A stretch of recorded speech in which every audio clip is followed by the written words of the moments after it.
Hey guys, and welcome to this live hangout.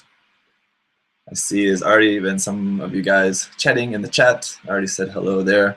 So hello.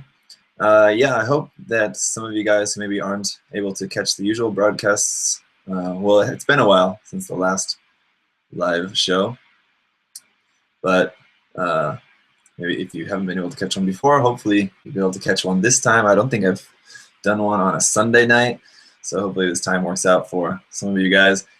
Yeah, so it's been a while since I've done a live show, kind of my live broadcast thing. If you guys want to know about my perfect grade Banshee Norn, that is still under construction. I did do a little bit more of that. Let me grab that.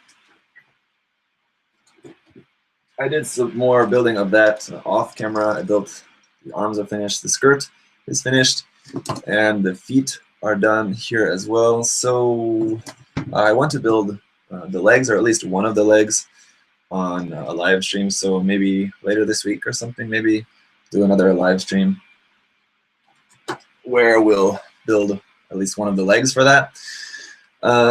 Just been very busy recently. Haven't been able to do any live streaming because I've just been busy doing family stuff. Of course, got to spend time with the new baby and wife. And yeah, and then just a lot of stuff. There's been a lot of kits out recently, so I've been very busy. You can see here's a stack of all the December kits here behind me. So about 1, 2, 3, half of those are done. The big ones are not done.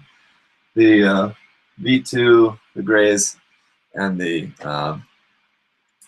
Barbatos with the long-range booster. Those aren't snapped together yet. But anyway, so I've been very busy doing a lot of that stuff. In November, I had a lot of kits too. I'm like just now finishing all the reviews for all of the November kits. So I've been busy doing that. I want to talk to you guys today, like I said, about what my plans are for next year. This year. I guess we're in 2016 now. What my plans are for the future. I've got some notes here. I'm going to refer to them. Also, just want to say, of course, a big thank you for 2015. 2015 was amazing. I had some pretty unprecedented growth here on my channel, so thank you guys so much for that. Like in the year, basically, like I started my channel in like April of 2014, so it's been like a year and a half, but it's most of the growth has been over the past year. It's grown like 12,000 subscribers, and we've done a handful of contests, giveaways, and like 350 videos or something like that in the span of a year. So that's like almost a video a day. That's a lot of stuff. So I've been busy. So thank you guys for all the support, and like I wouldn't be motivated to continue to do it as much as I do if it wasn't for as much support as I get from you guys, both just the interaction and views, and then just like of course I get some help from my sponsor. Of course, all the kits I get from my sponsor, that's awesome. Mind Phoenix Hobby Store. If you guys are in Australia, check them out. And then just financial support too, I guess, from YouTube, AdSense, and then as well just from my patrons on Patreon. So got to give a big shout out to them too as well. I've actually got some stuff prepared I'm going to be sending to them. And this kit, I've been deciding what to do with this kit. If you guys saw, I finished this a couple months ago. My customized Hymock. Been deciding what to do with that. What I decided to do is give that away to one of my Patreon patrons. I'm gonna just basically do like a raffle. I don't even know if I'm gonna do that on camera because I don't like. I feel if I do like a giveaway video on my channel, like it's just for my Patreon patrons, then it's kind of like saying, hey, if you want to get in on this, then you better be a patron. And I don't want to be like that, because like the Patreon page is just for like people who just want to help support me, and I think they don't really expect, I know for most of them, they don't like expect me to like give them something in particular. They just want to help support me from what I've talked with them. That's been like kind of their response, is just that like they're not interested in like getting something like individual for them. I'm sure though they'd be appreciative, but they're just kind of here to support me. But anyway, so what I think I'm going to do with that is just choose randomly one of them and give that away to one of the Patreon patrons. But I don't want to do like a whole video thing here on my channel, because then it's kind of like, I think, not really what I want to do, and it just kind of seems like I'm only putting the video on my channel to get more people to sign up to my Patreon, which would be great, of course. You know, more support is awesome too, but I don't think I want to do that. So anyway, that's all. Anyway, 2015 was great. So yeah, thank you guys for that. And hello to everyone in the chat. Let me just see how many of you are there at the moment. 64. That's pretty awesome. I'm not sure if Alex is in here yet, but my good friend here in Korea, Alex, is going to be helping me with this chat. He's moderating the chat there. So if you guys have questions or something, maybe he'll try to let me know about that. Or if anyone's getting too out of line, he can help with that as well. It's a little bit warm in here. Can you kind of flush? So yeah, why don't we just get into it? Because then after I talk to you guys a little bit about my plans for this year, then I want to answer your questions. You guys had a lot of questions on Facebook, so I want to answer the questions from Facebook first, and then if you guys still have questions after that that haven't been covered in those questions, then you can ask me that. So if you have a question that you want to ask, maybe write it down or something so you don't forget, and then a little bit later, I'll get to that. So first, about 2016, let's see. First thing I just want to mention here is that probably in February, well, in about 2 months or something, I'm going to be probably moving. So I don't know what that's really going to mean for my channel. Probably not a lot. Like there may be a little bit of time where I'm not able to do some videos for like a week or something during that time, but hopefully in the new place where we're going to be moving to, of course, one of the things, we haven't found a place yet, but basically one of the things that is going to be important for me, of course, is having space to do this. So that shouldn't be a problem, but just for some of you guys to keep in mind, we'll probably be moving later in a couple months. The next thing is that the next contest will probably be for 15,000 subscribers. So that'll probably be, if the growth continues at the way it's going, that will probably be in March. So maybe expect the next contest to be in March. And I want to do like an actual building contest. I haven't done that yet. A contest where I actually have you guys actually build something. Pause that for a second, because I just saw someone here in the chats.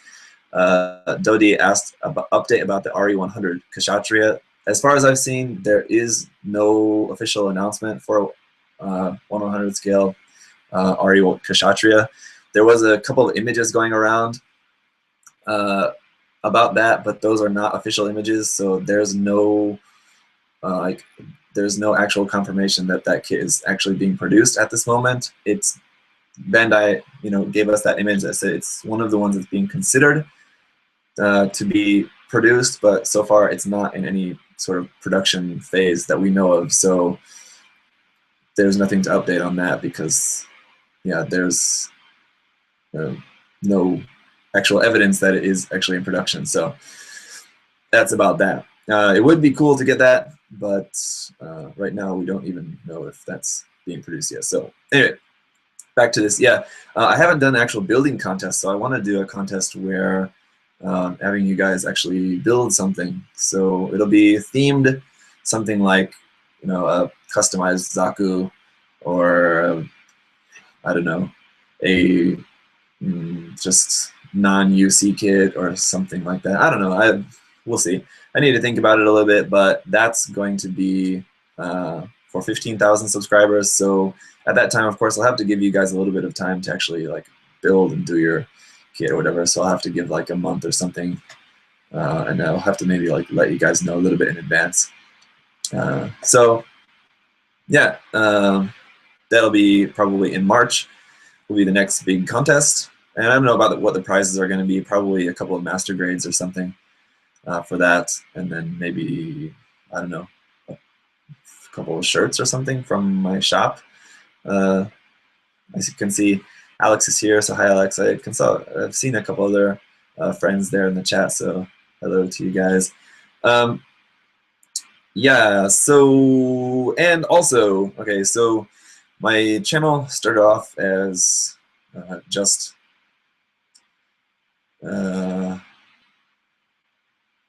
I just need to say giraffe to you guys. That's all. I don't know. I just got a message from Simon to say giraffe. That's it. So I hope I just won 1,000 points. Anyway, my channel is now in the 2.0 phase. It doesn't really mean anything. It's just that that's mostly just referring to like the artwork and like intro for my videos and stuff like that. So like it had 1.5, and then 2.0 is what we're doing now. And I'm planning to upgrade everything again to a 3.0 soonish. Again, also probably sometime in the next couple of months, maybe around the same time as March, I guess, around the same time we do that contest. Will maybe be a good time to also tie in the update to 3.0. And basically what that's going to mean essentially is just new art and intro and outros for the videos and stuff like that. Other things that I'm also planning on doing more or trying to do more this year.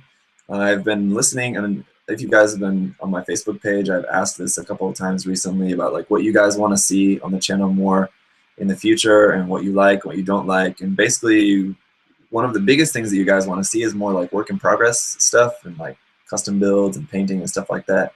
Yeah, I would also like to do that more, but you know, taking you know, snapping and building a lot of reviewing all of these kits, you know, takes time. I really enjoy doing that because it's awesome to be able to build all of these kits, because you know, getting a lot of kits and then just being able to build a lot of stuff is great. It's a lot of fun, but it's also a lot of work. It doesn't leave a lot of time for doing my own stuff. So it's kind of a double-edged sword, right? Being sponsored. It has good points and bad points. So yes, I'm usually very busy, but I do want to do more work in progress stuff. So I'm going to be doing more work in progress videos. I have not really been utilizing my GoPro very much. I have my GoPro camera I got a few months ago, but I haven't really used it much. And one of the reasons was because that I found out that the mic on that camera is pretty shit. So I finally got an external mic for that. It's basically like the same as the one that I use for some of my other videos, but what's different about this one is that I needed it to go from like a 1/8 jack to a mini USB, so I had to get an adapter, and the one I got, it was an adapter and it also came with a mic, so now I have two of these lavalier mics, one for the GoPro and one just for other videos. So I will be doing more videos with my GoPro, so that'll be really nice and convenient for doing work in progress videos and stuff like that, tutorials as well. Another thing that you guys wanted, a lot of people wanted, is that you guys wanted shorter reviews, and I've got a lot of mixed feedback about this. Some people really like how thorough my reviews are, and some people wish that they were shorter. So what I'm going to be trying to do is just make them more organized, so keep them as thorough as possible, but also shorter.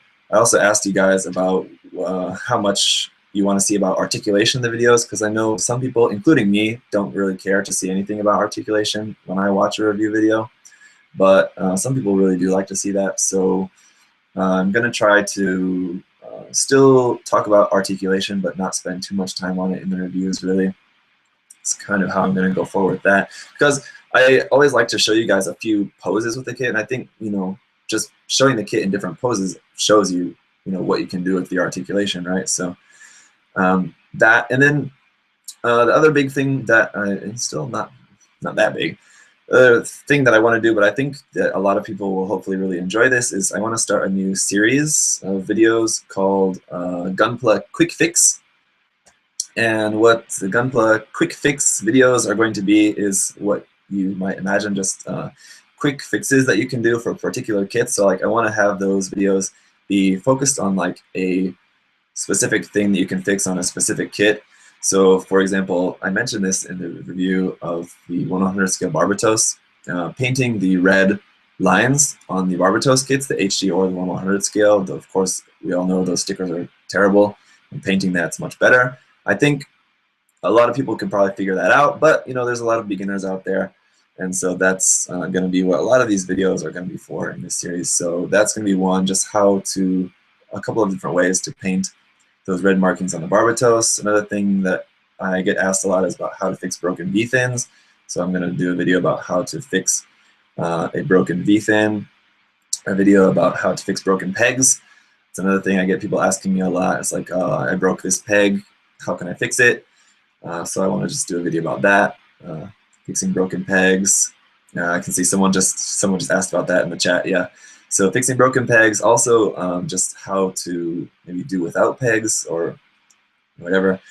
Then also painting converged figures. That's something I've been talking about for a long time.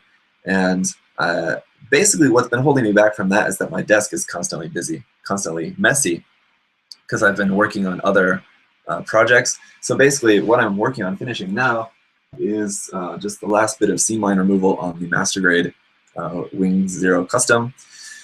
So once this kit is done, then my desk will be free and I'll be able to get started on some of these tutorials.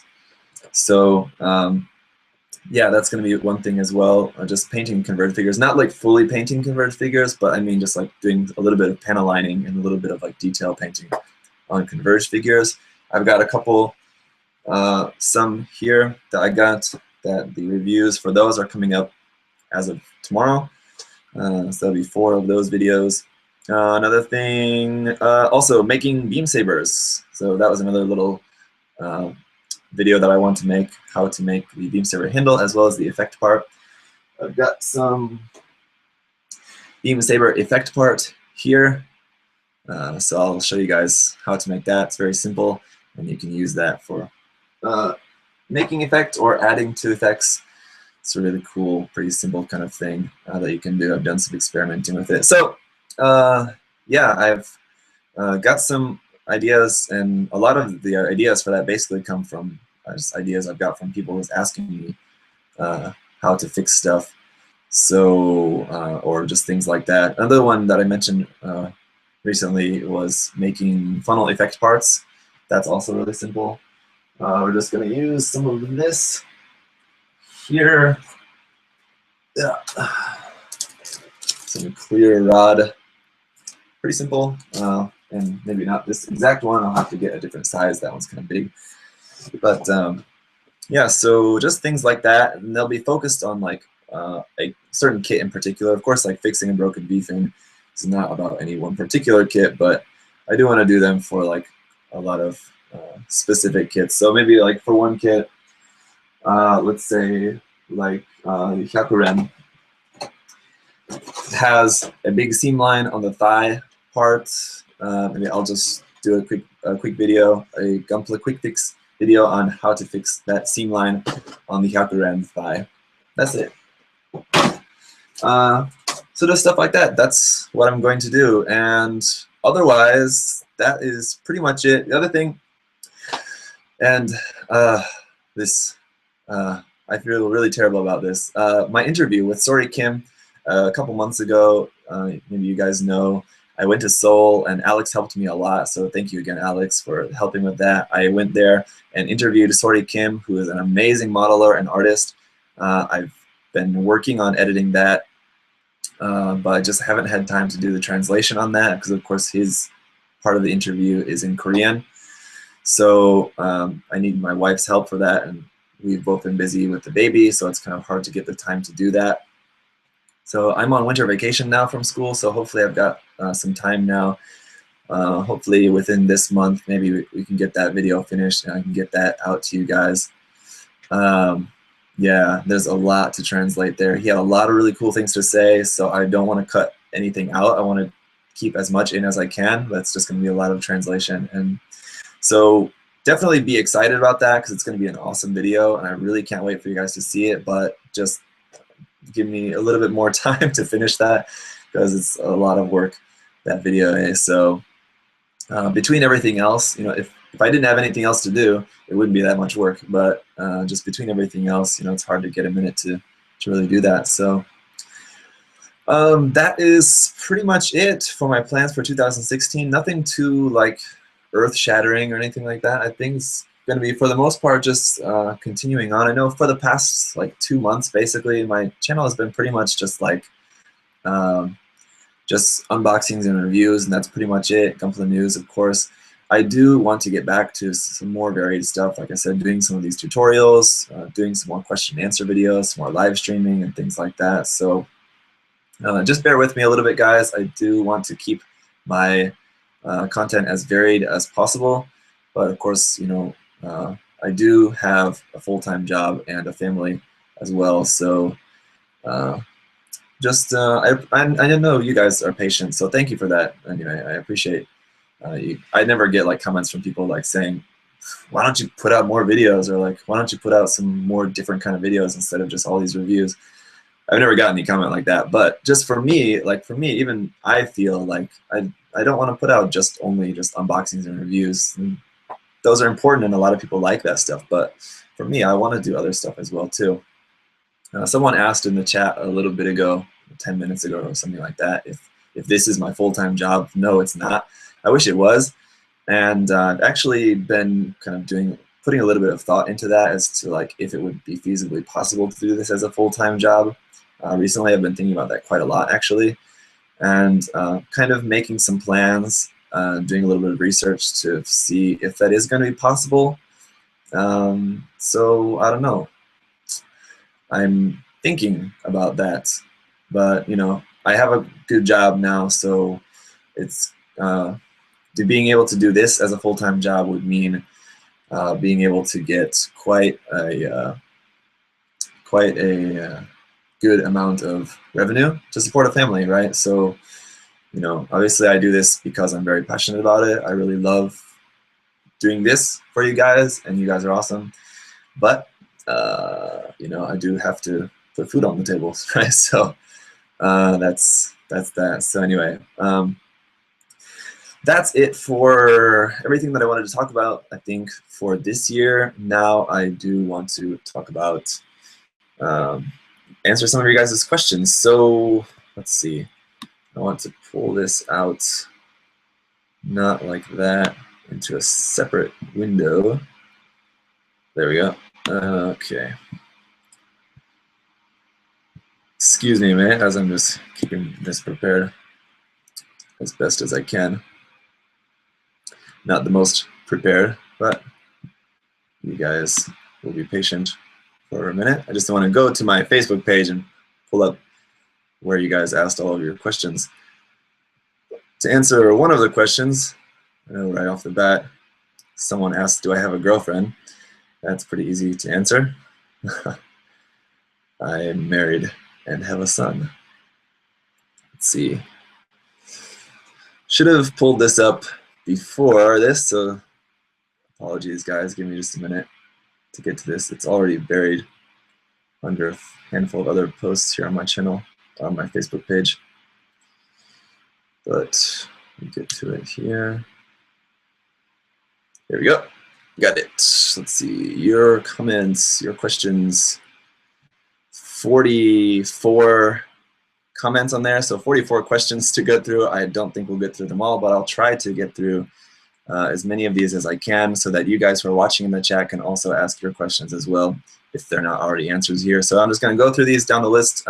Andrew Smith asked, if I wanted to visit Japan and I don't speak Japanese, how much of a disadvantage would I be at? I Another thing I should mention from this point on, not all of these questions are related to Gunpla or Gundam. So I said in the post on Facebook, ask your questions about anything. So just keep in mind, if you guys are only interested in Gunpla, just be aware some of these questions are not about Gunpla. He asked, how much of a disadvantage would I be at if I travel to Japan and don't speak Japanese? Honestly, not that bad. It depends on what you want to do. If you want to go to Japan and like you just want to go to Tokyo and you just want to like go see the big Gundam and you want to go to Akihabara and go shopping for Gunpla stuff, you don't need to speak any Japanese at all, of course. Everything like the subway and transportation, all that's in English and Japanese. So also, just like if you want to go to a restaurant or a hotel, all of that stuff, you can pretty much do it in English. Even if you go to a restaurant where they can't speak English, you'll figure it out. Like, it's not that bad. If you know how to say a couple of things in Japanese, hello, please, thank you, what time is it? Well, everyone has a cell phone now, so you don't need that, I guess. When I first went to Japan, I think I had a cell phone at the time, but I didn't take it with me because it was useless there. It was like just like 2G phone with no internet or anything. So when I first went there the first time, I was asking a lot of people what time it is. I was going around asking people, oh, what time is it, like that, just because that was 2009, not that long ago, but I just didn't have a smartphone at the time. So you would not be at a disadvantage. I would, if you want to go to Japan, don't consider your level of Japanese as a factor as to whether you should go or not. If you can say please and thank you, you'll be set. You'll be fine to go there. You don't need to be able to say anything more than that, really.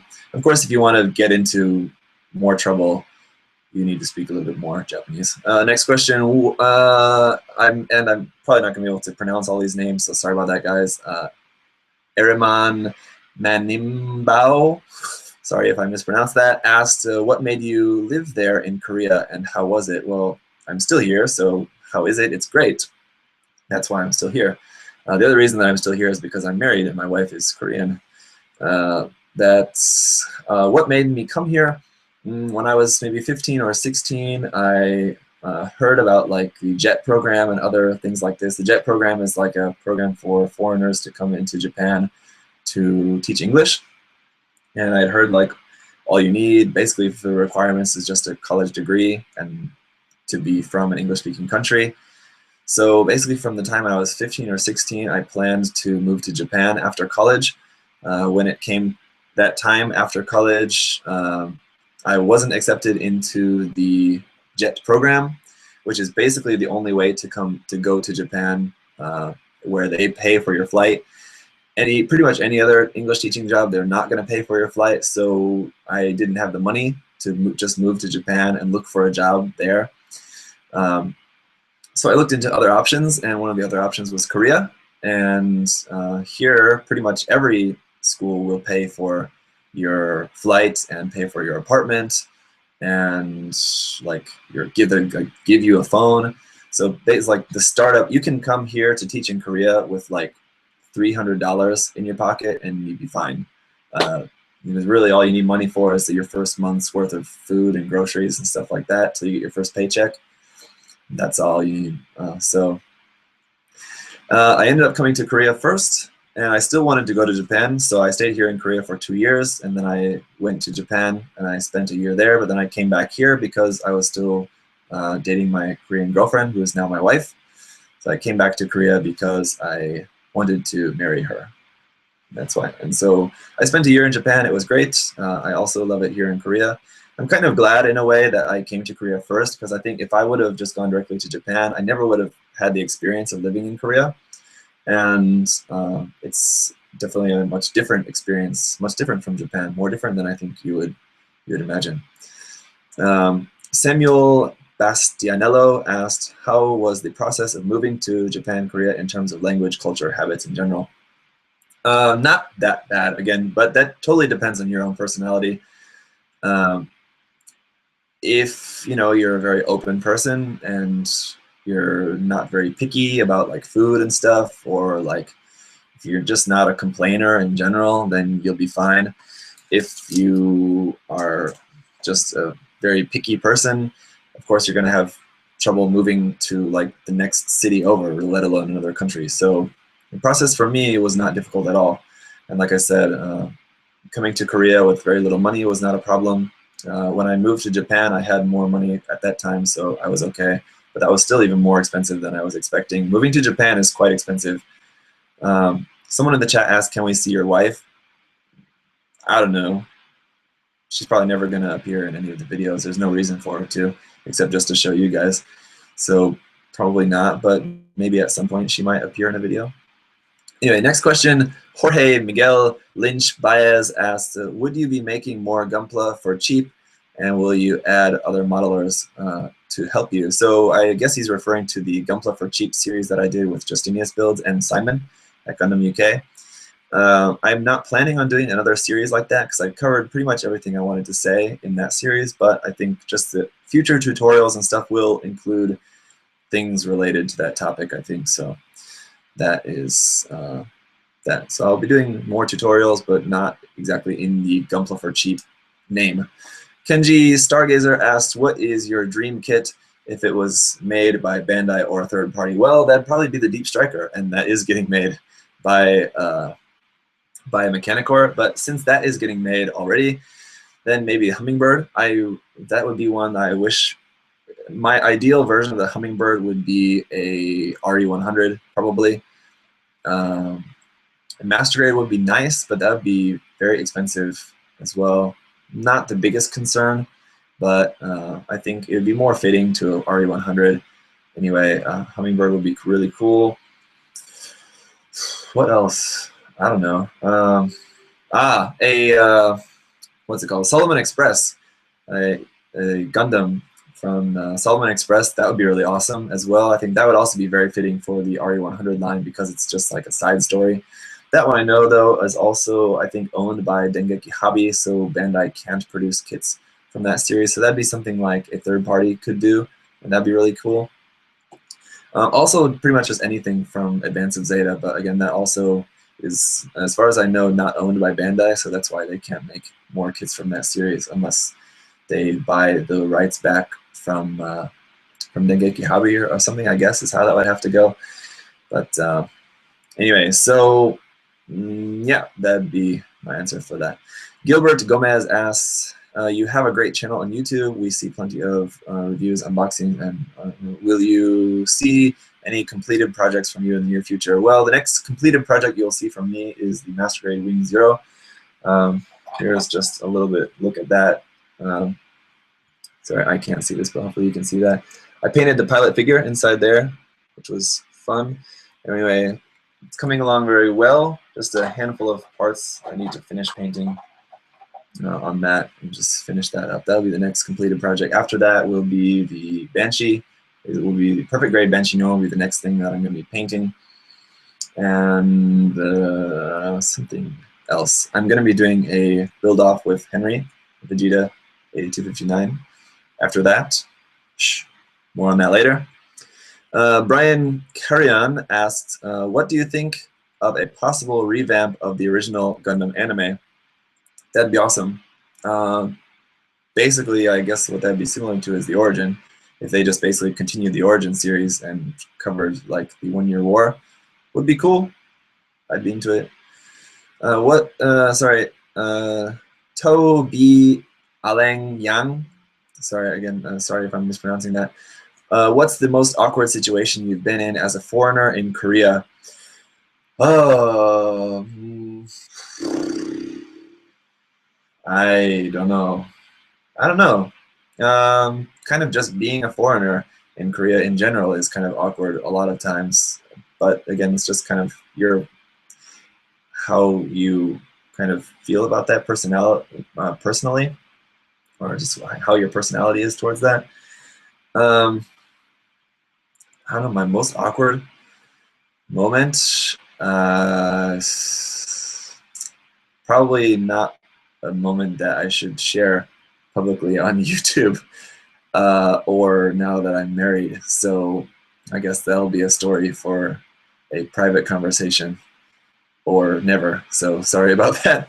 Rigo Sanchez asks, how is Korea as a country? It's great. It's a very interesting place. It's not perfect, of course.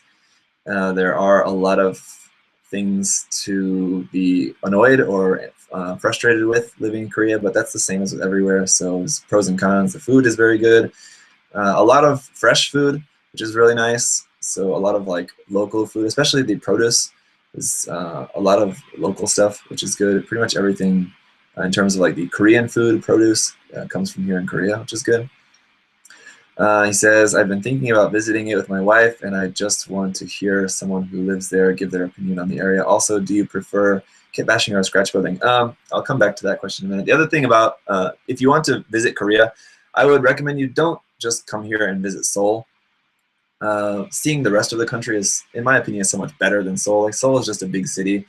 Seoul is just the same as Tokyo or Hong Kong or any Asian big city. There's a lot of cool stuff to see there, but there's so much more of the country to see outside of Seoul. So that would be my advice for you. And he asked, do you prefer kit bashing or scratch building? For me, I really have pretty limited experience in that, to be honest. Not that much experience, but for me, what I would kind of prefer to do is more kit bashing, I guess, but a mix of the both, I guess. And sometimes you need to scratch build stuff, and sometimes you need to kit bash stuff. So obviously, scratch building is more work, but sometimes kit bashing is a lot of work too, because you have to know how stuff is going to fit together well and like be cohesive. So, you know, both are difficult.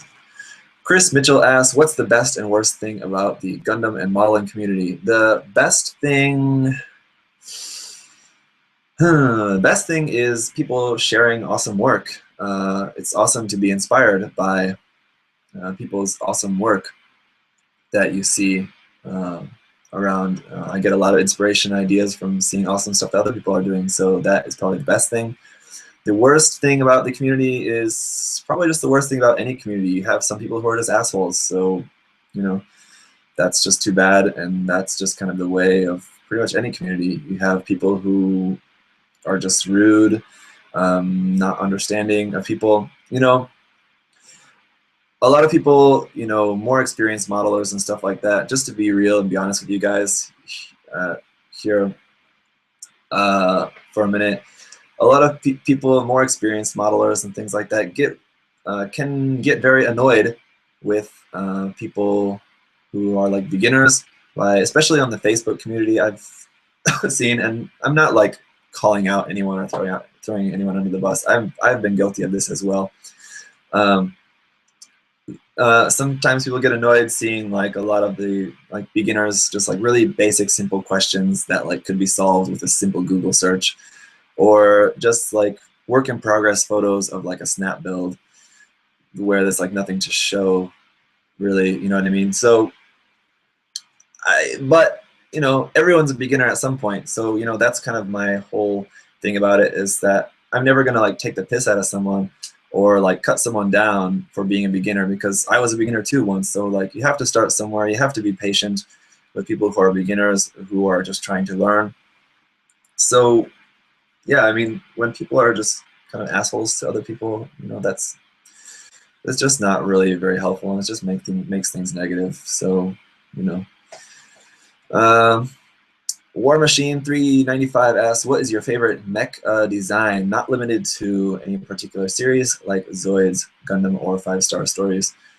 Zoids, I'm not really a fan of pretty much most of the designs in Zoids for the most part. 5-star stories as well, not really to my particular taste. I love the designs of most of the Evangelions, but those are not entirely mecha. It depends on your kind of definition of that. I suppose the series would be sort of be a mecha anime, but if you've watched the series, you know that they're not actually mecha. So anyway, that's kind of a gray area, I guess. But those are awesome designs anyway. Also, I like, you know, a handful of Super Robot Wars designs, a few of them, I should say, and a few like what's that called? Frame arms designs I like, but for the most part, it's mostly Gundam for me, and pretty much anything Katoki designed is probably going to be one of my favorites. I love his his art style and his design style for mobile suit designs. So I'm definitely a little bit more partial to UC, and just because of the designs are more appealing to me. It's all just personal taste though. So there are a lot of other non-UC designs that I absolutely love as well. So I'm just gonna look around for an example, because I can't see any offhand. I don't know. Just for an example, the Hyakuri recently came out. This is one of kits that recently came out. I like the Hyakuri design quite a bit. It's not UC as far as we know. So anyway, CE Medina asks, your favorite MG Gundam of 2015, or just Gunpla, favorite Gunpla in general, 2015. That's a hard one. I tried to think about this a bit. Probably my favorite MG would probably be the Origin Gundam, the RX-7802 Gundam. The Origin version was a fantastic master grade. I didn't build every single master grade that came out last year, I think, but most of them, because there weren't that many. What were some other ones that were good? I don't know. Double X was good, but I think for the most bang for your buck, like the best quality kit, probably the master grade Origin Gundam. And then for just Gundam in general, actually probably one of my favorite Gundams, Gundam kits of the year, not limited to master grade, would probably be the Revive RX-7802. So just, it was a very good year for the RX-7802. We had a fantastic new high grade and a fantastic new master grade. So that's pretty awesome. Sierra Uchida asked, do you listen to K-pop? No, I hate K-pop, and I hate the effect that it has on Korean culture. I think it's awful. The music, you know, people's taste in music is whatever. I don't care with people, because a lot of people probably wouldn't like my taste in music, so that's not what I mean. I just think the quality is awful. It's not creative at all. It's very repetitive. It's a lot of Korean K-pop is very imitative of Japanese and American music, which I find to be very unoriginal. I mean, the Korean music is unoriginal. The Japanese and American music maybe is slightly more original. And yeah, like I said, the cultural effect that K-pop has here is pretty awful as well, I think. I feel like in the West, like pop music is people accept pop music for what it is. Like, it's not serious, it's just for fun, and for the most part, it's like for teenagers. But here, like, K-pop is like a legitimate form of music that like people of all ages love, and that's just kind of embarrassing, I think. Next, Mitchell Birkit asks, real grades you'd recommend for someone who has only built high grades. The real grade Gundam Mark II I would recommend to you. Or if you're more interested, maybe the Astray Red Frame was also a very good high grade, real grade. The real grade that I would definitely not recommend, I haven't built them all, so I can't say that I have full experience, but of the real grades that I've built, my least favorite by far has been the Destiny.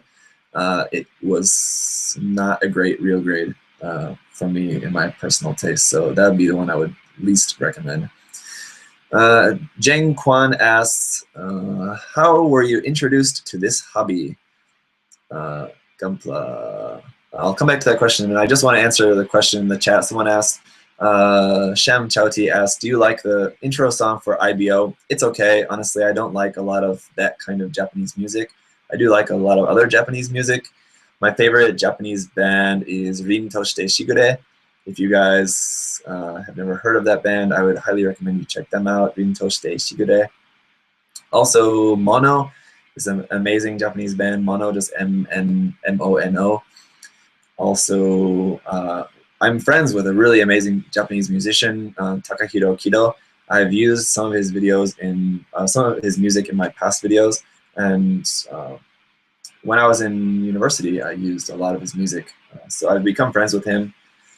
He's a really cool guy as well. Anyway, so but that particular kind of Japanese music that is featured in the intro to Iron Blooded Orphans is not it's not bad. It's definitely one of the better ones, but it's not my favorite kind of music in particular anyway. So anyway, Jen Kwan asked, how was I introduced to this hobby? I was introduced to this hobby like most Americans were. at the time around 2000, 2001, I think it was, when, or maybe even before that, I don't know, when Gundam was first shown on TV in America on Toonami, Cartoon Network. At that time, it was like Gundam Wing and G Gundam, and the original first Gundam series did play, but I didn't see it at that time. I watched that series later on. And then 8th MS Team as well, I watched at that time. So yeah. So yeah, that's it. That's how I was introduced to the hobby. And then I just got a few kits at that time. And yeah. Joseph Carlo S. Villarreal asks, if you were to pilot a mobile suit from the Universal Century, what would it be? I think the Shinanju would be pretty fun to pilot, I think. Unicorn would be awesome as well, but the Shinanju would be pretty awesome. I would love to go fast, and that most is pretty fast. The Unicorn as well, of course, but I think like the Shinanju would be pretty cool. I think. Anyway, or the Banshee. Banshee would be pretty awesome as well. One of those, probably. Anyway. Luis E. Bonilla asks, how does it feel to be a new father, and how do you manage your building plus family life? Good question. It feels great to be a new father. Honestly, I don't know if it's really even like totally hit me. I think it kind of has, but you know, I don't know if it's like, if I really have that kind of, but I think it's just because, like, you know, we all are exposed to this like Hollywood image of like the dad, and I don't feel like that dad that you see in movies, but it feels great being a father. Like, I'm having a lot of fun. My son is so awesome. He's like less than 3 months old still, but he's so funny, and yeah, he's awesome. And how do I manage my building plus family life? That's hard. Luckily, at my school, my job, I'm a teacher at an elementary school, and I do have some downtime every now and then at school, so I'm able to do some snap building in my office at work sometimes. So recently, that's where I've been doing most of just my snapping of kits is at work. And then otherwise, like video work, I'm just having to do at night, basically after my son and wife are sleeping.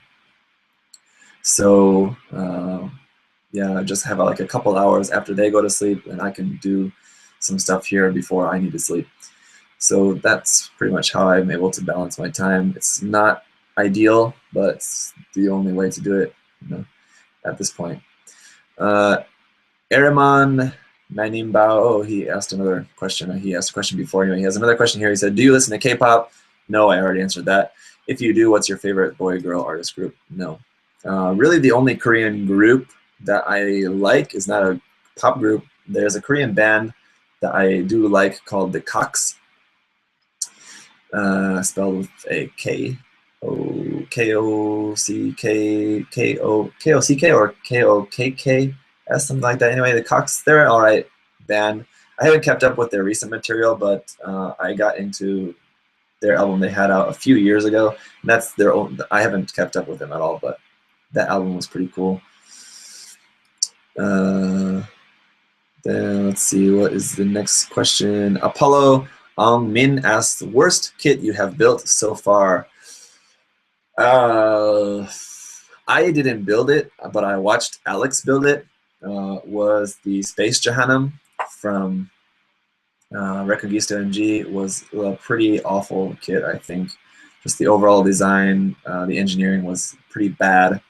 And then the Elf Bullock was actually a pretty disappointing build as well. I love the design of the Elf Bullock, but there we go. Someone put it in the comments. The Cox KOXX. That's it. Sorry, KOXX. Yeah, they're a pretty cool band. Again, I haven't listened to their new material though, so I can't vouch for that. Anyway, so yeah, the Elf Bullock was not a great kit to build. It's just like seamline hell on that kit. Every single part has a seam line on it. And then the Space Jahannam was also not good. Worst kit that I've built though, I guess so. I don't know. Ching Rong asks, if you get to pilot for any army in any century, which will it be? Any army? So he's asking like which military would I be with in any Gundam series? I don't know. That's hard because I'm not living in that time, and I think one theme that has been popular in pretty much every Gundam series is that it doesn't really matter which side you are on, is that pretty much every side you're gonna find some fault with. Like, it's a lot of one big theme that happens in a lot of Gundam series is that like there's no clear bad guy. So I don't know. I can't really answer that, and I've been asked that question before, and I couldn't answer it then either. Mo-chan asks, where did you get the name ZakuAurelius? This one I've also explained before, but I'll explain it again just in case anyone doesn't know. The ZakuAurelius name comes from just my name is Zach. So my name in Japanese is Zaku. It's almost the exact same spelling as the, obviously, Gundam enemy suit, the Zaku.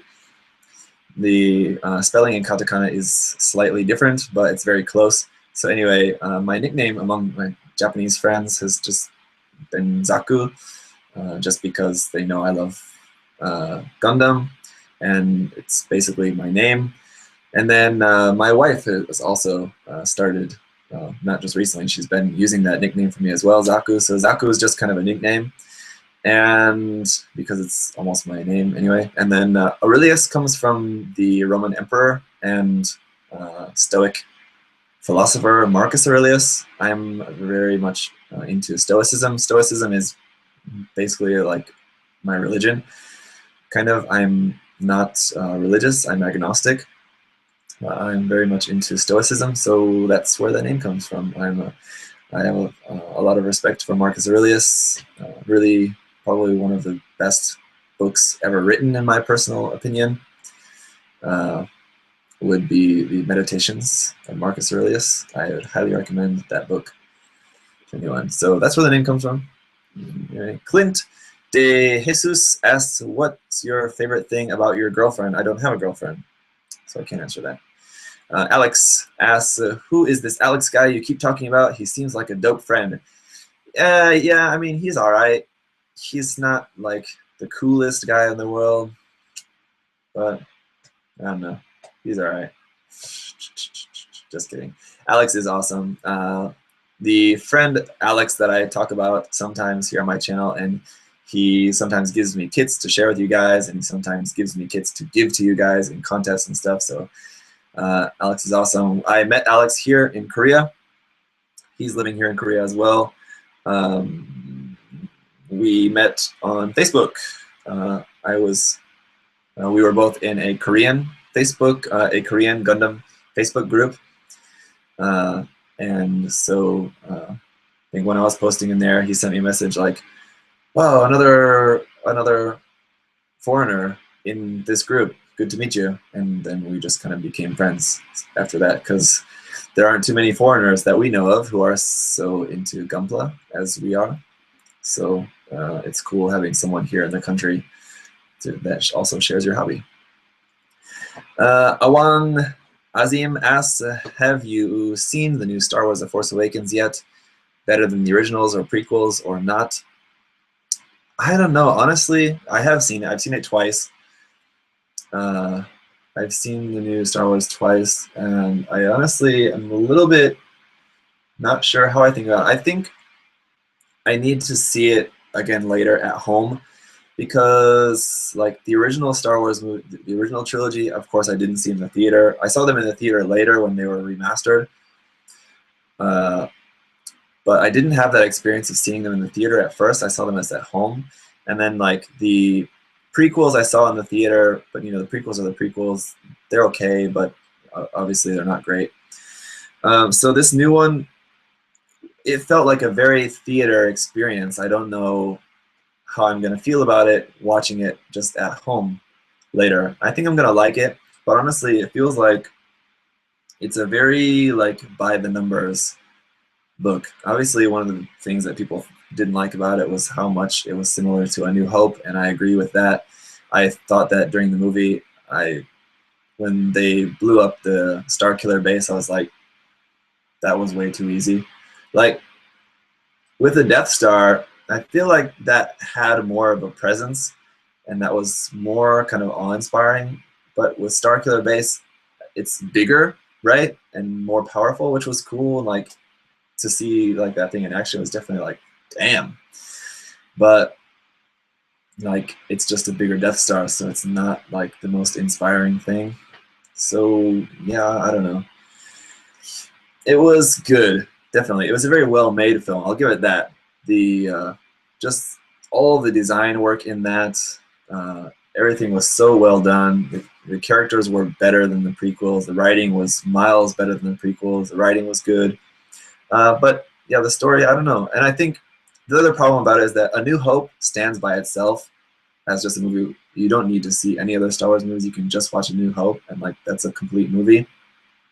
Whereas with Star Wars Episode 7, it feels like it's just the intro to the new trilogy. So like just seeing that by itself, it's kind of like, it's hard to know how to feel about that because it's not finished. Like it got to the end of the movie, but I know it's not the end of the movie. So like, I don't know. Yeah, I'm not saying any spoilers. That's all I want to say about it. So yeah, it was good, but I don't know. Not better than the originals for me at this point. Andy Q asks, what software do you use to edit your video, and details on exporting the videos to YouTube? He has more of that question, but just to answer that part first, I used to use Final Cut Pro. Now I use Adobe Premiere Pro. It's very similar, but easier. I think better. It's easier now that I'm used to it. It was hard changing, but yeah, now I use Adobe Premiere Pro. It's great. And then exporting for YouTube, you just export just MOVs. Someone says stop talking about Star Wars. I already did. Anyway, when I was using Final Cut Pro, you export as H.264 files. With Premiere Pro, now I just export .movs. That's it. So my videos are usually pretty large because they're all HD, right? So like a 10-minute video will be like 1 gig, something like that, in size. Someone in the chat asked this question. I just want to answer this really quick. It says, does some of your Korean students ask you Gunpla-related questions while in class? No, a lot of my students know that I'm into Gunpla, but very few of them are equally as into Gunpla or like that interested in it. One of my students likes Gunpla quite a bit, so there's pretty much only one of my students that I've found so far that like has any idea what he's talking about when he comes to check out my Gunpla stuff, like sometimes when I'm building something. Anyway, so not that much. Gunpla is relatively popular here in Korea, but for like little elementary school kids, you know, they're just elementary school kids. They're just not that into it. Anyway, back to Andy's question. He said, actually hope you do a simple tutorial on it one day. That would be fun and educational. I don't really want to do a tutorial about editing my videos. That is too far away from my content. That would be like totally different content and a little bit too far branched out. Sorry, thirsty again. That's been sitting there this whole time. It's getting warm, so. The king of beers. Very cheap here in Korea. That's good. Let's see. Next question is Aubrey Ko asks, what's the most embarrassing thing you ever did in your life? And oh, can you make a room tour? Well, there's not much of this room to tour, but a lot of people have been asking me recently to give a collection video to show you guys basically my collection or backlog or whatever. I have not been interested in doing that. I don't want to do that, but I've been getting so many requests to do that. I think I'll do it. So maybe sometime soon I'll be doing a video showing you guys my collection here. Yeah. Anyway, so her first part of her question, the most embarrassing thing you ever did in your life. Okay, this is actually easier to answer than I thought. When I was in college, I went to school, I studied filmmaking. My university major was digital filmmaking, so that was what I studied. And in my school, we spend our 4th year of university working on one big project. So we worked on one big project for all of 4th year, and then that's it. So I made a film. I made a full-length 90-minute film for my project. I did all the writing and filming and editing and sound, everything I did for that. So it was a very long project. And then at the end, I rented out a local cinema, so not like a big like chain cinema, but just like a local one that shows a lot of independent movies and stuff. You can rent it out. They have a few screens. Anyway, so I rented out a theater there to show my film, and I was showing it and had obviously a lot of friends and family and people from my school, other professors and stuff like that there watching my film. It was going great. And then about 10 minutes from the ending, 15 minutes from the ending, the sound just cut out and there was just no sound. So I went to the back and we checked it out in the projection room. It wasn't a technical problem. The video just had no sound. So then I went up to the front of the stage and I was just kind of narrating what was going on for the last 10 minutes of the film, and it was just really terrible. I felt so terrible. I've never felt like that. It was crushing, really, when you work on something for a year and then something like that happens. It was just awful. But you know, a lot of people told me that, you know, what they saw of it and what they could hear of it, they really enjoyed. So I mean, I think I was pretty proud of how it came out, and I did later go and fix that problem. And I had some DVDs of that. I've been meaning to upload that video onto YouTube sometime, just for fun, I guess. I actually have 3 different YouTube channels. One channel was my first channel, and that was just is where all of my, not all, but a lot of my videos from college are there. So you can see some of my videos from my college days, my filmmaking classes. You can see some of those there. And then my second channel was just like a kind of vlog kind of channel where I didn't do any talking. It's just video of just traveling around. So there's a bunch of videos there from Korea and Japan on there. So if you're interested in seeing just some video of Korea and Japan, you can check out that other channel. I kind of gave that up though because it was not that fun to do, in all honesty. And then this channel would be the third, obviously. So I don't know where I was going with that, but oh yeah, sorry. If I ever upload that film onto YouTube, it would be back on my first channel because it belongs with my other work from university. So it wouldn't be on this channel, but it would be there. If I ever get around to it, I'll try to do that. Next question comes from Gabriel Agapito. Asks, is there a Gunpla community that you belong to? This Gunpla community I belong to, I guess. I guess you mean like, I guess you're asking like a local community. In that case, no.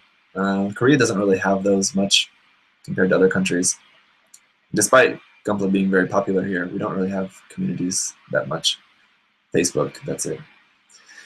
Zach McGee asks also, Kit, because I guess he asked another question, but that's farther on down the line here. Kit, you're most looking forward to in 2016. Well, we really don't have a lot of kits that we know are coming out for 2016 at this moment in time. But of the kits that we know that are coming out so far, the kit that I'm most excited about is the 1/100 scale Gushan. I'm very much excited. I'm very much looking forward to the 1/100 scale Gushan. That looks really cool. And probably going to be using that kit along with another kit to make a kind of little custom build kind of diorama for possibly entering in GBWC this year here in Korea. So we'll see about that. Anyway, then the next question is Budi Setiawan, I hope I'm pronouncing that correctly, asks, do you like Bandai old vintage kits? And if you do, what kit do you like the most? I don't think I've ever built any old Bandai vintage kits because the majority of them I don't like the look of them. The look is a little bit too vintage for me. However, I do have a couple of them that I am planning on hopefully building sometime this year. One of them is here, actually, a 1/100 scale dam, Rick dam, actually. So this would be one that I would like to build this year. The other one is a 1/144 scale Zaku cannon. So both of those, hopefully, I'll get to do this year. The Zaku cannon is one of my favorite variations of the Zaku, so that's why I have that one. Anyway, so I was very much inspired earlier this year. Henry Vegeta 8259 did his build of the Zaku 2, Zaku 1, or Zaku 2. What was that? Anyway, he did that old 1/100 scale Zaku kit, and it was beautiful. So I got a lot of inspiration from that series of videos that he did on that, and wanted to give it a try. I'm not going to put an LED in mine, but he did for his. Shane Toe asked, is the Gushan worth it? If you're talking about the HG, I'll show you that. I think it's worth it because it's so cheap. It's like 1,200 yen. Here you go. There's the HG Gushan. Getting a sneak peek. Here's the review. It's not out for this yet. I still need to review this kit, but yeah, it's worth it. I think the 1/100 scale is better though. If you are willing to wait a little bit longer for that to be released, and you're willing to spend a little bit more money, I would go for the 1/100 scale version. It looks nicer, but that's just me. Aman Yahya asked, planning to have another child this year, 2016, and if possible, can you do more custom build tutorials? Very different questions there. Am I planning to do more custom tutorials? Yes, I already talked about that. Am I planning to have another child this year? That is being talked about with my wife. It's under consideration, so possibly. Well, he or she wouldn't be born in this year, but we're talking about making a baby later this year. I don't know. Anyway, that's it. Rolyandi Bagas asked, do you think an inner frame development on HG kits, which is quite successful with IBO lines, is applicable to most MS Gunpla designs? I think what he is basically asking is, do I think that seeing inner frames in HG kits is going to be the new standard from now on? I don't. No. Even for the Iron Blood or Orphans kits, only the Barbatos and the Greys so far have had full inner frames. All the other kits after that, the Manrodi, the Hyakuren, Hyakuri, the Gushan have not had full inner frames. So that's not going to be a new standard. I could see other future HG kits having full inner frames like that, but I don't think it's going to be very common. It's going to be rare, I think. Fausto Marmolheo Jr., sorry if I'm mispronouncing your name again. You are constantly building kits. What do you do to keep you from burning out or getting tired of Gunpla? Very good question, and I honestly don't know the answer to that, because I've had times in the past, before this year, I had times when I was kind of burnt out, but that was when I was not doing so much YouTube stuff. I was just building and painting. So I think what keeps me motivated. Honestly, a lot of the motivation just comes from you guys, because you guys are so positive in your feedback to me. I get a lot of positive feedback from you guys that you like the videos and stuff like that, and you like the contests and the content and all of that. So that's very motivating for me, number one. Other motivation is just that I'm getting a lot of support from you guys. Like I said, I get a lot of kits from my sponsor. I get some monetary support from guys too, so that helps a lot as well. And then, yeah, also just the balance of just like snapping kits for review, and then also I'm also working on my own projects on the side. So like now I'm working on the Master Raid Wing Zero custom. So like if I feel like I don't want to film a review, then I'll work on that kit. Or if I know I don't have enough time, or like I really don't want to work on that kit at the moment, I'll film some video or something. So I have good balance, and that keeps me motivated. I just really enjoy doing this, so that's why I'm able to keep it going for so much. And after a year of like really going hard with this channel, I'm still very much enjoying it. So, and I want to do more. So that's a good sign, I guess. That means that I've probably found what I should be doing with my life here. It's just a matter of being able to financially do this for my life. So that's the big question, right? But you know what they say, just find what you love and just do that, and the money will follow. So that's hopefully going to work out. Kenneth Sim said, do you think Bandai did well for 2015 kit releases? How do you find 2015? How you find a 2016 release can make Bandai better?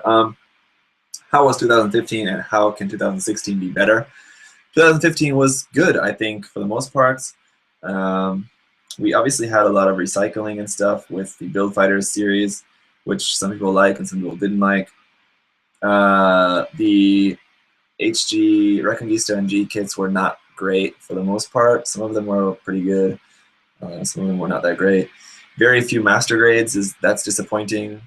The RE100 line was, the kits that we got were good, but there's too few of them. The RGs were, what did we have out? The Stray Red Frame. What else was out this past year? The Exia, no, Double Riser. Exia was before that, right? Anyway, 2015 was fine. It was not amazing or fantastic, but fine, I guess. Good. The Banshee Norn was cool too, but very expected. And then how can 2016 be better? More master grades would be nice, but that's not going to happen. Some really awesome RE100 kits would be nice, but again, that's up in the air at this point. We know the Ifrit is coming after that, though we don't know. And hopefully the next RG after the 00 Quant is another UC kit. That would make me very happy. Last UC kit that we got in the RG line was the Zigok. I would love for them to get back and do another UC design in the RE line. So Tofi El Tofi asks, what Gundam girl is cutest in your opinion?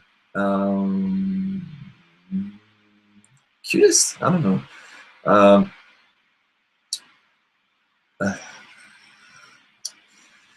Maybe probably one of my favorite female characters. It's not the cutest, but one of my favorite female characters in all of Gundam is definitely gonna have to be Marita Cruz. I love Marita. She's amazingly well developed character, I think, in that series. Really interesting character. She's not in the Unicorn series that much. You know, she's one of the main characters, but you know, she has very limited dialogue in that. But I think every bit of dialogue that she has is very well written. So I really love Marita Cruz. Also love from 8th MS team, Aina Sahalin. She's a really awesome female character as well. Cutest though, I don't know, because you know, when it comes to cute anime characters, there's a very fine line between cute and annoying. So I don't know. That would be hard to answer. Allenby? from G Gundam. She's cute and also cool, which is kind of cool. And like, as well as what's the other girl from 8th MS team? I forget, the redhead girl from 8th MS team. Kiki. Yeah, she's really cool too and cute. And like Allenby and from G Gundam and Kiki from 8th MS team are really similar characters, kind of like the cute, cool characters who are like into the main protagonist, but the main protagonist ends up going for a different girl. Yeah, so very similar characters there. Someone asked about Karen, the very butch kind of woman, female character from 8th MS team. I also really love her character as well. She's a really cool character. Obviously not the cutest character, but a really well-developed character as well. Let's see, someone else mentioned something I wanted to say something about there. I don't know, I feel like there was another character I was just thinking about, but no, I lost my train of thought. If I think about it, I'll say something about that. Yeah. Sierra Uchida asks, what do you like better, Korea or Japan? That's very hard to answer. Sorry, back to the, sorry, I just remembered this. Back to the female character question. Sochie Haim from Turn A Gundam is probably my favorite cute character. I love Sochie in that series. I love Turn A in general. And Sochie is probably one of my favorite, if not my favorite character from that series. Really cool character, and I think a really deep character. She's the same kind of character, like she's the cute character that likes the main protagonist, but the protagonist ends up going for, you know, the queen kind of girl. So it's very common among Gundam apparently. So, but rather than just like kind of moping, like you really feel like her emotion of like being like actually depressed about that, and like her struggle of like fighting through that depression and just being like a really strong fighter, I think is very well done in that series. So that's probably my favorite cute character. Anyway, Korea or Japan, what's better? There's good things and bad things about both of the countries. So if I had to choose one forever, God, that's hard. I don't know. All the Gunpla comes from Japan. Pass. Zach McGee asks, biggest challenge to a Westerner moving to Korea or Japan? This question was kind of asked before, but similarly, but what's the biggest challenge?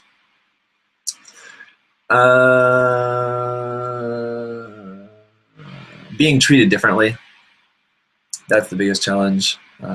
When you first come, it's a novelty and entertaining and fun, and you feel special because you're treated special.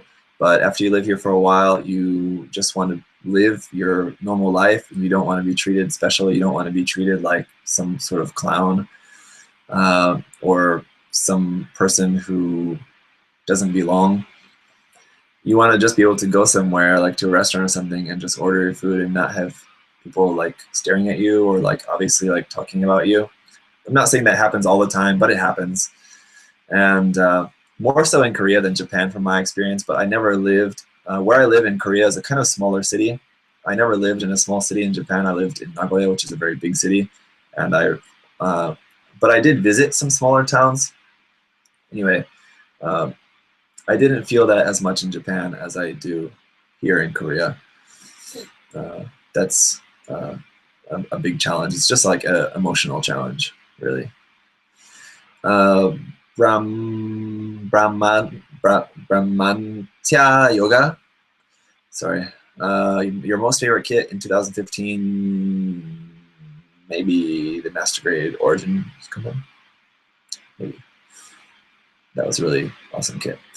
Mud Izum asks, what is your favorite food? My favorite food is pizza. I love pizza. Niwa Tojo asks, how many Gunpla do you have? In this room, in this room alone, maybe, okay, let's see, 1, 2, 3, 4, 5, 6, 7, 8 times 2, maybe 50 in this room alone, maybe 50 more in my older backlog over there, so maybe somewhere around 100 or more here in Korea, and then I have a couple dozen at my parents' house at home in America as well, from like older, like before I moved to Asia. So maybe around 150, I guess.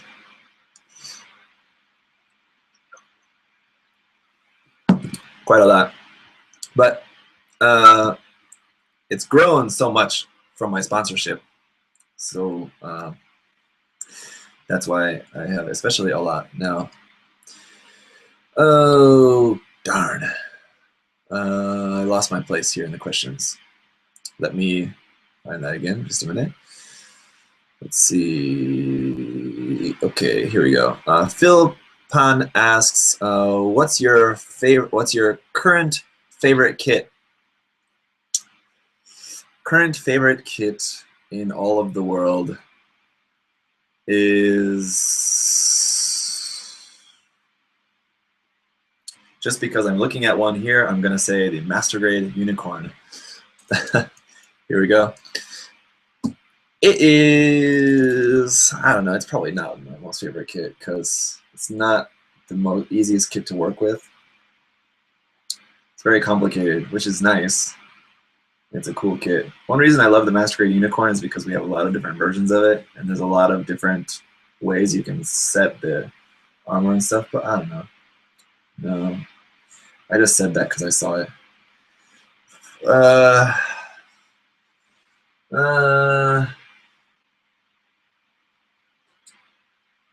don't know, pass. I don't have one. There's a lot of kits I love. It's too hard to answer. And I've built quite a few, so I don't know. Francis Joseph Ines asks, are you going to use airbrush in 2016? Of course, I'm going to. If I'm going to give you guys any airbrush tutorials in 2016, I'm not sure. At this point, I don't want to do any airbrush tutorials just because I just don't have enough experience yet. And there's a lot of really great airbrush tutorials online already. If I get to the point where I feel like I have enough experience to add something to that conversation, then I will. But at this point, you guys don't need any airbrush tutorials from me because there's a lot of other great ones out there already. And I just don't have the experience to really tell you responsibly. Question from the chat here just for a minute. Steve Shem Chowti, sorry, asks, if someone wants to send you a kit, how can we be able to do that? If you want to send me a kit, send me a message and I'll tell you my address and you can send that to me. Sure. I'll gladly take that and review it and do something with it. If you want to send me a kit, and like, I shouldn't say this because then maybe a lot of people might do it, but if you want to send me a kit and like for me to like build and even or like paint for you, talk to me about that. I'm not gonna just do it, but yeah, I have done a couple of commissions in the past. So if you're interested in that, let me know. Just keep in mind that that's not cheap though. That's it. Another question here, your opinion on RG kits. I like RG kits. RG kits for the past year or so though have not been all that interesting for me. Not a lot of designs that I'm really all that interested in. The Exia, the Zigok, the Double Riser. Although I was very much impressed with the Double Riser when I built the Transcend mode kit of that. I was very impressed. But I'm really looking forward to when we're gonna get the next RG that really gets me excited. Someone asked, what's my dream RG release? I don't know. I'm pretty sure we're never going to get an RG unicorn. That wouldn't be my dream release, but just and a lot of people say like they want an RG unicorn. I don't think that's ever going to happen, personally. What would be a dream RG kit? Maybe my dream RG kit would be an RG Goof Custom. I love the design of the Goof Custom, and I think having that in RG form would be really, really cool. There you go. All right, now back to the Facebook questions. There's only a couple of these left. I'm surprised we actually got through these, and we're still under 2 hours. Well, the next one is from Mark Vincent Lokshin. What is your favorite PG line kit and why? So far, I've only built a few PG kits, the Wing Zero Custom, the Strike Freedom, and now the Banshee Norn. Of those, well, the Banshee Norn is probably the best.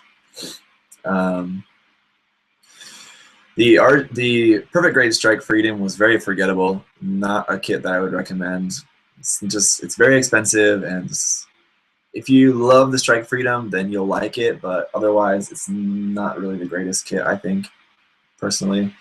I like the look of the RX 78 Perfect Grade, but I've never built one. I would love to build one sometime, but I never have. So I don't know. To be honest, Perfect Grade is not really my favorite. They're very big and very expensive, and I think they don't really offer that much more than a nice Master Grade, to be honest, and they just take up a lot of space. So Perfect Grade is not really my favorite line. If someone said, hey, we'll make a kit, if like Bandai said, hey, we're going to make a kit, whatever you want, whatever design you want, and you can have it as a Perfect Grade or a Master Grade, I would choose Master Grade for sure. And the last question here is from Hamizan Tetsuya. As I mentioned before, actually, he was the one who asked, do you have a girlfriend? No, I don't have a girlfriend, sadly. I have a wife and a son, so that's it. All right, so that's it for the Facebook questions. Now, if you guys have any questions in the chat, you can ask those. Now, some of you guys have been, so I want to stay on here with you guys for a little bit more, so we'll just answer a few more questions. Jay Young asks, how do you balance, manage, organize your time with so much Gunpla backlog? Your girlfriend, I don't have a girlfriend, I have a wife. Social life, work, and other interests. Well, for one, I'll tell you, I don't have much of a social life these days. So that's easy to manage. Here in the city where I live, I have very few friends these days. I had a lot more friends, you know, back when I first moved here a few years ago. But, you know, foreigners and even Koreans as well here, like in, you know, people come and go. So a lot of friends have left the country or gone elsewhere. I have a few good friends still around, but I don't see them all that often. I think one of my cats is playing with something he shouldn't out there. I don't know, I'll check it out.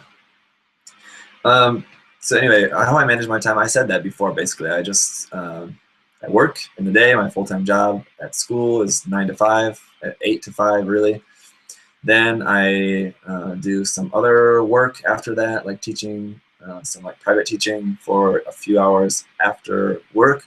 I usually get home around 7 or 8 at night, and then spend a couple hours with my wife and son, usually just giving my son a bath and putting him to bed, and having dinner with my wife.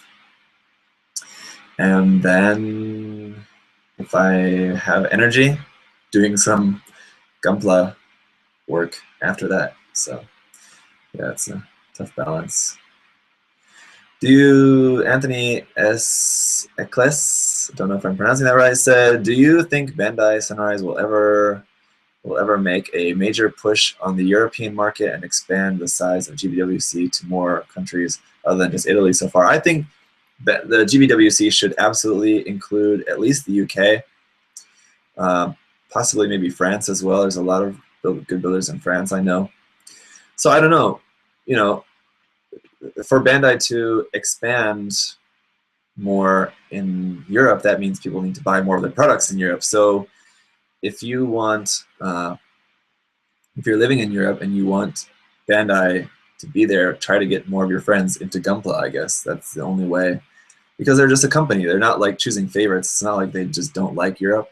It's just that they're not making enough money from Europe for them to justify, you know, doing that kind of thing there. So, question, my prediction for the 200 HG kit coming up soon is the number 200 in the HGUC line. What is my prediction for it? Well, we know it's going to be a revive kit, so that narrows it down a little bit. It's going to be a kit that's already been out in that line. Man, I don't know. Maybe just to go out on a limb, because I think it's out this month or next month. We have like the Blu-ray of 0083. I believe that's right. 0083 Stardust Memory is going to be out on Blu-ray, so it's kind of the anniversary year for that. So I'm gonna guess the GP01 Gundam Revive for number 200.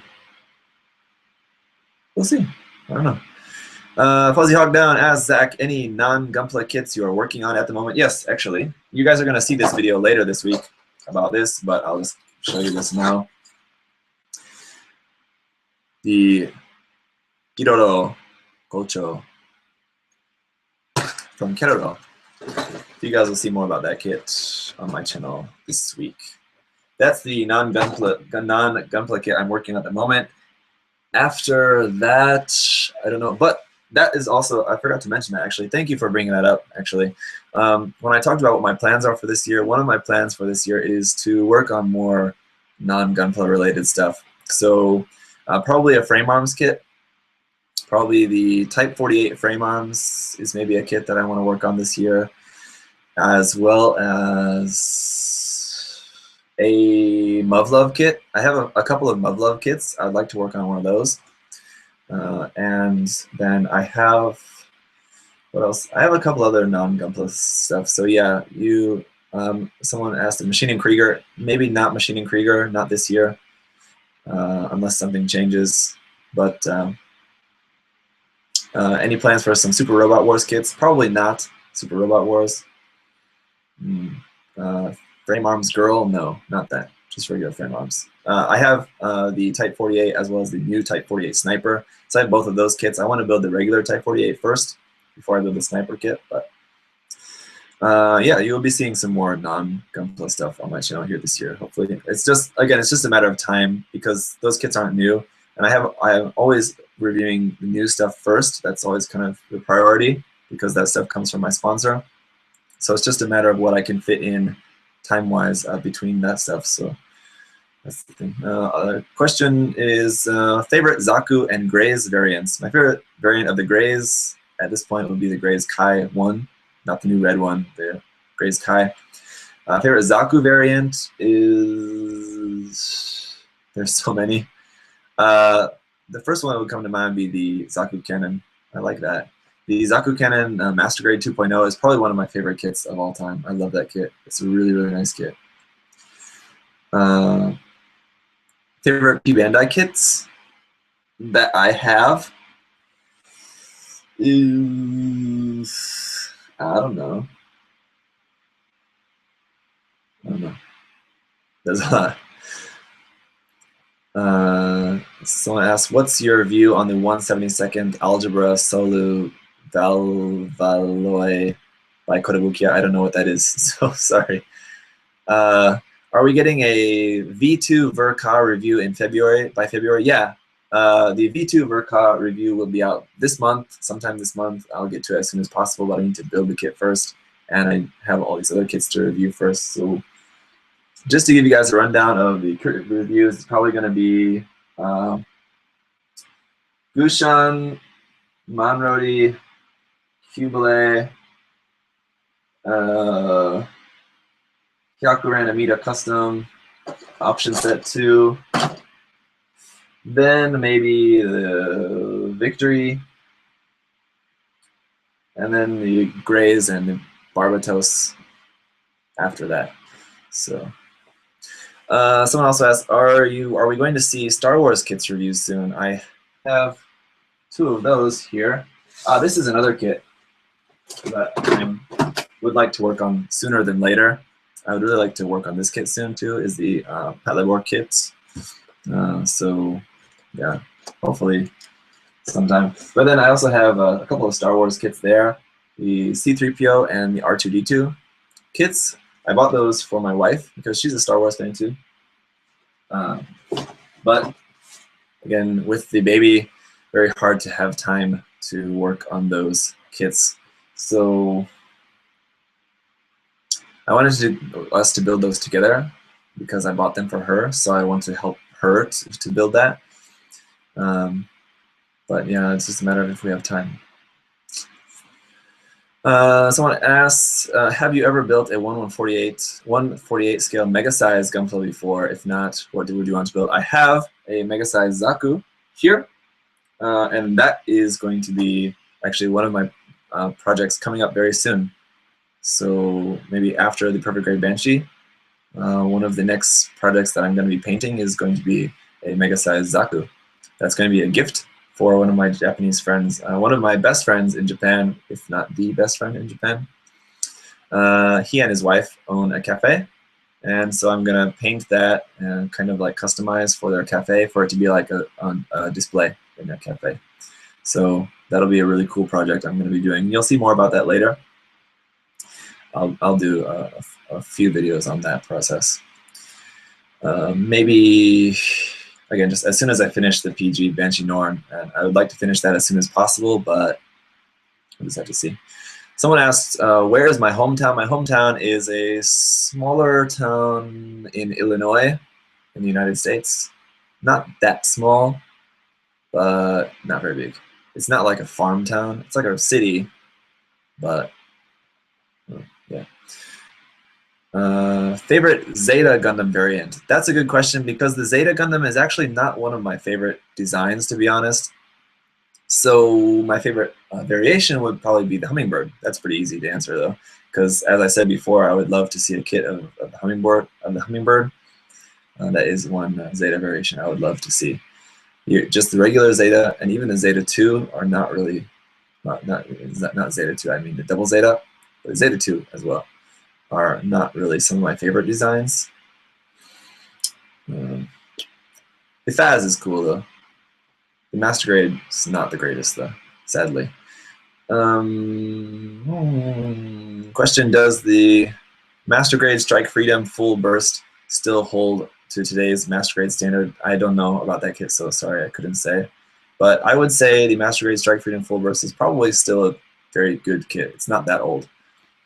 Someone asked, what Gundams do you think you will review soon? Well, as I just said, this stack here behind me will be the next reviews to come from me. Aside from these, I would really like to review the RG Wing 0 EW before the new RG comes out. So that's that. Kevin asks, what camera do you use for your videos? I use this camera, a Canon 7D, for the majority of all my videos, really. Like I said, I have my GoPro that I will be using more in the future, but at this point, I haven't really used that too much. So yeah, if there's any other questions, ask them now, because I'm getting ready to pretty much wrap this up, but I need to wrap this up first. That's about it for the plans for 2015. Another kit that I'm planning on working on pretty soon that I would like to work on would be a clear color, not clear color, a mechanical clear kit. I have a mechanical clear Master Grade Zaku 2 that Alex gave me, so thanks Alex for that kit. I'm really looking forward to building that. And then I also have the Hainu. This kit is Alex's, but he said I could build it for him if I want.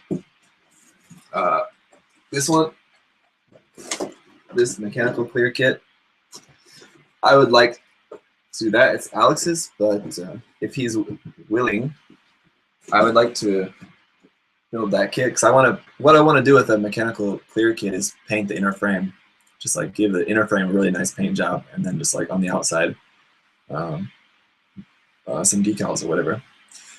That is a very long work in progress. I have Alex's master grade full armor unicorn Verka clear color, not clear color, damn.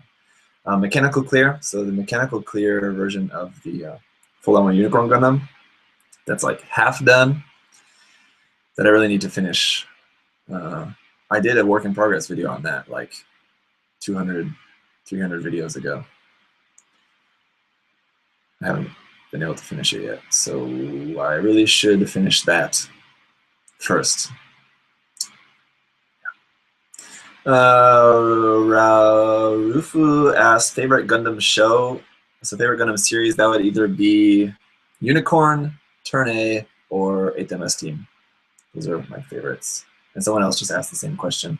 Here, there's your answer. Unicorn or Turn A, probably my favorite series. 8MS Team I also love. It's very short, though. Okay. Now someone asked, what time is it here? It is 12:40 a.m., so I do need to wrap this up pretty soon. Thunderbolt comments, I have not yet watched it. I was planning to watch it last night, but I was very busy trying to get the Gunpla News videos finished editing, which that's all done. If you missed this month's episode of Gunpla News, you can check that out. It was not the most exciting, sadly. He said, no love for 0083. 0083 is good. I should maybe watch it again. I haven't seen it in like 10 years. So, yeah. Someone's an MG Kapul. I would love an MG Kapul. That would be awesome. That would be really, really awesome. Actually, that is a kit that I also have a work in progress. That's been a work in progress forever. Is an old non-grade 1/100 scale Kapul. Here under my desk is like my work in progress section of like kits that are like been in work in progress for like over a year. This Kapul I was trying to do some hand painting on, and it was not going well. Let's see, it was going to be multiple layers. This was just the base layer, but I was doing some hand painting on this with some acrylic paint, and it was not going well. So I'm thinking I'm going to remove that paint and just spray it with an airbrush. So that is a work in progress for later. Yeah. Someone asks if anyone watched the Macross Delta preview. I have not. I'm a Macross fan, so I haven't watched that. What's your thought about the metal build style Destiny Gundam kit from Dragon Momoko? I don't like Dragon Momoko, so, and I also don't really like the Destiny much, so I'm not interested in that at all. It's sad that MG Amazing Exia is P Bandai. Yeah, kind of. Kind of. It's not that interested. I'm not that interested in that kit personally, so I'm not that depressed about it. But someone, Rufu asked, how do you come up with your YouTube channel name? I already explained that, so wait till this video is up. If you didn't see that, now if you're just coming in late, wait till this video is uploaded on my channel, then you can go back and rewatch the part you missed. I explained about that. Yeah, the Amazing Exia is mostly a color swap. It has a few different parts, but I don't know. I was expecting it to be just a standard release. I wasn't expecting it to be a P Bandai kit, to be honest. I mean, it's a perfect candidate for a P Bandai kit, but just with the popularity of Build Fighters and the popularity of the Exia, I expected that was just going to be just a standard release kit. So kind of interesting that it wasn't. Sorry if anyone asked this already. Do you plan on getting the high-res Barbatos? I will most likely be getting the high-res Barbatos as long as my sponsor is still supporting me. So yes, very interested to check that out. It's very intriguing. Is the MG Mark II V2 and the MG Turn A good? I'm guessing you mean the 2.0 Master Grade Gundam Mark II. Very good, yes. I've never built one, but from everything I've seen and heard about it, it's a great kit. And the MG Turn A, again, have not built that, but everyone, I don't know, if you like the design of the Turn A, then you'll like the kit because it's a very good quality kit from what I've heard, what I've seen. So I would love to build a Turn A. I've just never, it's one of those kits that like I would love to build it, but I've just never gotten around to buying one. So, I don't know. I'll see. Any comments on the Korean education system? Man, Jefferson Shang asked me about the Korean education system. I could give you a few comments about the Korean education system, but I think I better keep that for a different video because I want to wrap this video up pretty soon. Maybe later we'll have a discussion about the Korean education system. If you guys are really interested in hearing that, maybe like while I'm busy working on something, I can talk about that if you guys really want to hear about it. It's interesting. It's not as good as Obama likes to believe. I'll just say that. Someone asked, do you speak Korean? And if so, can you say something? 네, 한국말 잘해요. 조금 잘해. 조금 못해. 아직도. 근데 공부 안 해. 공부 안 해. 그냥 학생 때문에 조금 알아요. That's all. 끝나. I can speak some Korean. Yes, I've been living here for 4.5 years, so you'd hope so. I'm certainly not fluent though. Anyway. So yeah, if just to clear that up, that I was not saying any bad words or anything just then. Someone said, would you live stream building? Yeah, I have done that before, building with Banshee, and I will be doing more live streaming building later. Here's something that some of you may be interested to hear as well. I finally caved in and decided to buy the P Bandai Perfect Grade Unicorn Final Battle version. I was having my own final battle in my head of whether I wanted to buy that kit or not. Finally, I decided I will, because the reason is I have a Perfect Grade Unicorn, but I also have the full armor parts set. I want to make the full armor parts set with the green Psycho Frame Unicorn. So, you know, like the Final Battle version is coming with the piece to make the 3 shields together. I'm not going to use that because I'm honestly not really interested in that, because the Perfect Grade itself takes up so much space. I don't want to have like this whole separate thing with 3 shields taking up even more space. That was a cool moment in the anime, but I'm not really interested in like recreating that in kit form. I can do that with the Master Grade if I really wanted to, or even the High Grade would be even better. I actually have that High Grade kit, which was given to me as well. Anyway, so my plan for the Perfect Grade Unicorn, why I decided to buy the P Bandai version as well, is because I want to use the green Psycho Frame one and then give that the full armor weapon set, because like the Master Grade full armor Unicorn Gundam is with the green Psycho Frame. The original fixed figuration was with the green Psycho Frame. The original art for it was with the green Psycho Frame. So that's what I want to do. And then my Unicorn with just the pink Psycho Frame, I want to just give that the 2 sets of beam Gatling guns and possibly an Armed Armor DE, because I have 2 Banshee Norn PG kits. One of them I want to be the regular Banshee and one of them the Banshee Norn. So that means the one that's just the regular Banshee, I'll have an extra Armed Armor DE. So maybe repaint that and give that to the pink Psycho Frame Unicorn. Maybe. Anyway. So yeah, that's my Perfect Grade Unicorn plans. I don't want to have more than 4. So I hope Bandai doesn't come out with another version. If Bandai comes out with another version of that, I would say it's maybe going to be maybe going to be the Phoenix, but I kind of doubt it actually. That'd be just too expensive if they did it like gold plated. That'd be over $300, which is like, I mean, I guess the perfect grade strike freedom's quite a lot too. But yeah, that would be, yeah, more than 400. As someone said in the chat, that'd be like more than 40,000 yen. Yeah, that's probably more, right? It'd be 40,000 yen, something like that.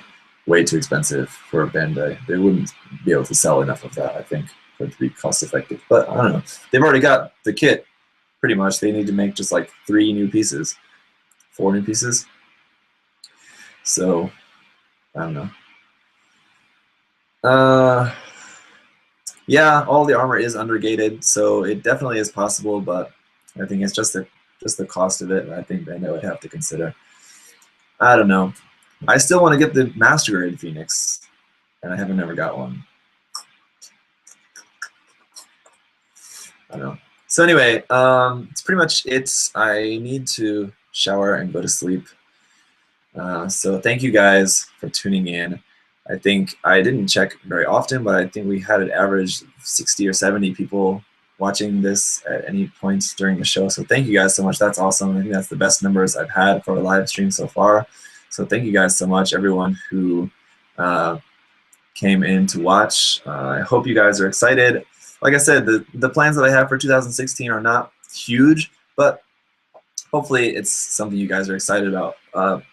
The important thing for me is that I'm taking your guys' feedback and using that to give you guys more of what you want here. So, you know, your feedback is always appreciated, positive or negative, whatever you guys have to say is always appreciated. So thank you guys so much for that. I'll be doing my best to do as much as I can here on the channel. So, someone says Sniff, his question never got answered. Quick, ask your question. Sega-aholic. Quick, ask your question one more time and I'll answer it if you get this. And then that'll be the last question for the day. Just waiting, unless he just said that and then left the chat. I'm giving you 30 more seconds to ask that question. If not, sorry, you're just gonna have to wait, or you can just ask me on Facebook or something. Not seeing the question coming up in the chat, so I'm guessing maybe he left. Okay, all right. Too bad. I guess it's too late. Anyway, thank you guys for watching. I'll see you next time. Bye-bye, guys. See you. Oh, he asked. It's how you fix a loose hip joint. Paint or glue or something. Send that to me. Send that question to me on Facebook, and we'll talk about it. Bye-bye, guys.